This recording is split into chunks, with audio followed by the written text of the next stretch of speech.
لیکن وہ سارا کا سارا ضائع ہو گیا اور اب پھر 2 ارب کے ٹینڈر دے دیے گئے۔ جماعت اسلامی نے اس نظام کو بہتر بنانے کے لیے 29 دن دھرنا دیا تھا، 29 دن سندھ اسمبلی کے باہر، اور اس کے بعد بہت ساری چیزیں طے ہوئی تھیں سندھ حکومت سے کہ وہ بلدیاتی اداروں کو اختیارات دے گی، لیکن سندھ حکومت نے یہ اختیارات نہیں دیے۔ اور آج بھی چاہے وہ پیپلز پارٹی کے ٹاؤنز ہوں، جماعت اسلامی کے ٹاؤنز ہوں، جماعت اسلامی کی یونین کمیٹیز ہوں، پیپلز پارٹی کی یونین کمیٹیز ہوں، وہ سب اسی طرح کے مسائل بھگت رہے ہیں۔ اب سندھ کا جو محکمہ بلدیات ہے وہ اس وقت کرپشن کا اڈا بنا ہوا ہے۔ اس کا کام کیا ہے کہ ٹرانسفر اور پوسٹنگ پیسے لے کر اس طرح کے لوگوں کو اپوائنٹ کرنا جو من پسند لوگ ہوں۔ اب جماعت اسلامی ایک بڑی اپوزیشن ہے، کراچی کی سب سے بڑی پارٹی ہے، کراچی میں جماعت اسلامی کو سب سے زیادہ ووٹ ملے تھے انتخابات کے اندر، تو اب جماعت اسلامی کا میئر تو نہیں آنے دیا گیا، لیکن بڑی اپوزیشن پارٹی ہے ایوان کی۔ ہم سارے مسائل اٹھانے کی کوشش وہاں پر کرتے ہیں، اور اس میں ایک امپورٹنٹ بات میں آپ کو بتاتا چلوں کہ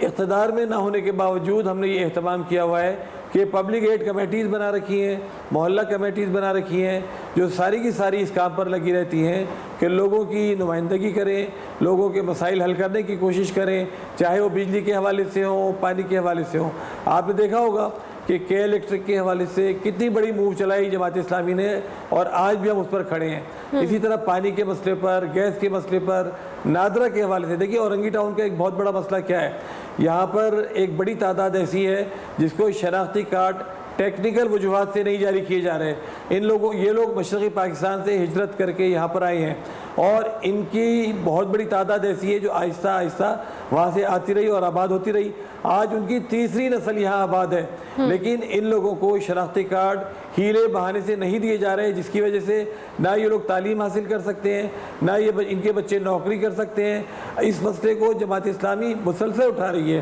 اس کے لیے ہم نے دھرنا دیا، پارلیمنٹ میں آواز اٹھائی، ہائی کورٹ گئے، ہر سبیل کر دیکھی، لیکن دیکھیں گورنمنٹ کے کان پر جو نہیں رینگتی، وہ یہ نہیں سوچتی کہ یہ پوری کی پوری نسلیں برباد ہو رہی ہیں۔ اگر ان لوگوں کو شناختی کارڈ جاری نہیں کیے گئے تو یہ کس طرح زندگی گزاریں گے؟ تو جماعت اسلامی تو اقتدار میں نہ ہونے کے باوجود ہر طرح کے مسائل حل کرنے کے لیے مستقل موجود ہے، اور اس پر بعض لوگ اعتراض بھی کرتے ہیں۔ اچھا سیف الدین صاحب، آپ نے بھی بات کی، آپ نے خود کہا کہ یہ مسئلہ صرف 1-2 سالوں کا نہیں ہے، یہ مطلب 1-2 مہینوں یا دنوں کی بات نہیں ہے، سالوں کا مسئلہ ہے، بلکہ میں تو سمجھتی ہوں دہائی کا مسئلہ ہے۔ یہ مسئلہ تب تک حل نہیں ہوگا، چلیں حکومت اس پہ کان پہ جوں نہیں رینگ رہی، لیکن میں بار بار میرا پوائنٹ وہیں پہ آئے گا، اور میں آپ سے ضرور چاہوں گی کہ جو آپ نے کہا کہ جماعت اسلامی اس وقت سب سے بڑی جماعت ہے، اپوزیشن کے اندر ہے، آپ لوگوں نے اپنے طور پہ کوشش کر رہے ہیں، آپ لوگ احتجاج بھی کیا، آپ لوگوں نے آواز بھی اٹھائی، لیکن حکومت کو اتنا ٹف ٹائم تو دینا پڑے گا اپوزیشن ایز اے اپوزیشن آپ کو، کہ وہ یہ ان گلی محلوں کے مسائل پورے کرے۔ سر کراچی، ہم اس کا لاہور سے کوئی کمپیریزن نہیں کر رہے، لیکن آپ کراچی کے حالات و واقعات، یہ جو بھی آپ مناظر دکھا رہی ہیں، صرف ایک علاقہ ہے، اور آپ نے خود کہا کہ ہم صرف اورنگی ٹاؤن کی بات کر رہے ہیں۔ ابھی آپ مختلف جگہوں پہ جائیں، وہاں پہ پانی، گندا پانی، سیوریج کا پانی، پانی نہ ملنا، ایسے وہ بیسک مسئلے ہیں جو اتنے بڑے شہر کی آبادی میں نہیں ہونے۔ دیکھیں اس میں صورتحال یہ ہے کہ اگر حکومت کی کوئی نیک نیتی ہو، کوئی پلاننگ ہو ان مسائل کو حل کرنے کے حوالے سے، تو مسائل حل ہوتے ہیں۔ اب پانی کا مسئلہ ہے، پوری کراچی پانی کے مسئلے کا شکار ہے۔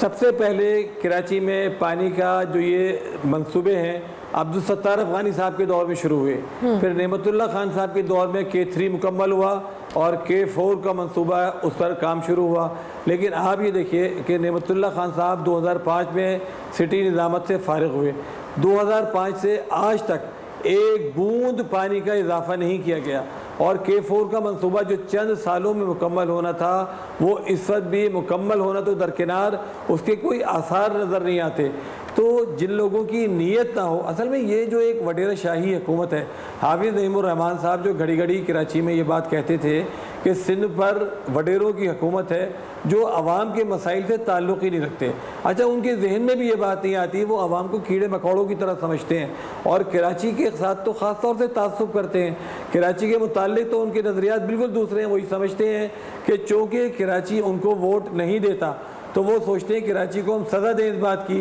اور کراچی کے لوگوں کے مسائل حل کرنے پر ان کی کوئی توجہ نہیں ہوتی۔ لیکن جماعت اسلامی اس سلسلے میں آپ یہ خود دیکھتی ہیں کہ مسلسل کے الیکٹرک کے حوالے سے اس وقت آپ دیکھیں حافظ صاحب پورے پاکستان میں آئی پی پیز کے حوالے سے جدوجہد کر رہے ہیں۔ اچھا یہ آئی پی پیز لوگوں کو پتہ بھی نہیں تھی کیا ہے، لیکن جماعت اسلامی نے پوری تحقیق کر کے اس معاملے کو نکالا اور یہ بات لوگوں کو بتائی کہ دیکھیں جو بجلی آپ خریدتے نہیں ہیں آپ اس کی قیمت ادا کر رہے ہیں، ٹھیک ہے۔ اب آج سارا پاکستان آئی پی پیز کی بات کر رہا ہے۔ اسی طرح کراچی ہے، کراچی میں ٹینکر مافیا کی بات کوئی نہیں کرتا تھا، لوگوں کو اس کا زیادہ علم بھی نہیں تھا۔ آج کراچی کا بچہ یہ بات جانتا ہے، جماعت اسلامی اس چیز کو مسلسل ایکسپوز کر رہی ہے کہ بھئی جب لائنوں میں پانی نہیں آ رہا تو واٹر ٹینکرز کو کیسے پانی مل رہا ہے۔ وہی محلے جن میں گھروں میں پانی نہیں آ رہا اس کے چند گز کے فاصلے پر بڑے بڑے ہائیڈرینٹس قائم ہیں اور ان ہائیڈرینٹس کے ذریعے 24 گھنٹے پانی سپلائی ہو رہا ہے۔